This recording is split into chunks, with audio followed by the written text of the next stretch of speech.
Good morning mga ka-vlog. Dito tayo sa may Dangwa. Road tutorial tayo mga ka-vlog. Dito. Bawal dyan. Ay, e-bike pala pwede. Dito, sa area na to, kung liliko ka sa Lacson Avenue, kaliwa ka lang. Kung didiretso ka sa Quiapo, sa kanan ka. Kasi kapag nasa kanan ka, tapos kumaliwa ka, huli ka rito. Tapos dito ka sa kaliwa, tapos kakanan ka papuntang Quiapo, huli ka rin. Kaya, ayan o, may arrow. Ito, kaliwa only. Ganyan dito sa Manila guys. Sa Manila, pag may nakita ka sa traffic light na may signal pa kaliwa dito sa bandang kaliwa, kaliwa lang yon.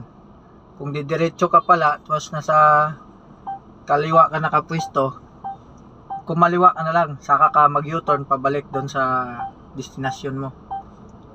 Yun yung ano dito sa Manila, para hindi ka mahuli.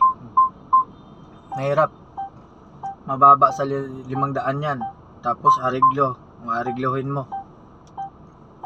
Kaya dito, corner Laon-Laan at Lacson, ganito yung gagawin nyo.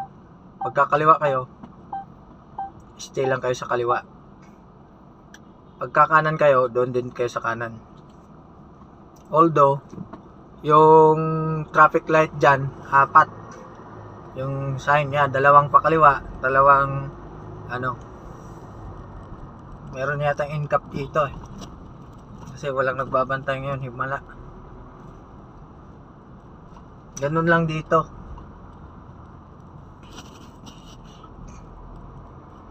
Di ba? Ano lang, salamat guys sa panonood. Like and share and subscribe. Thank you.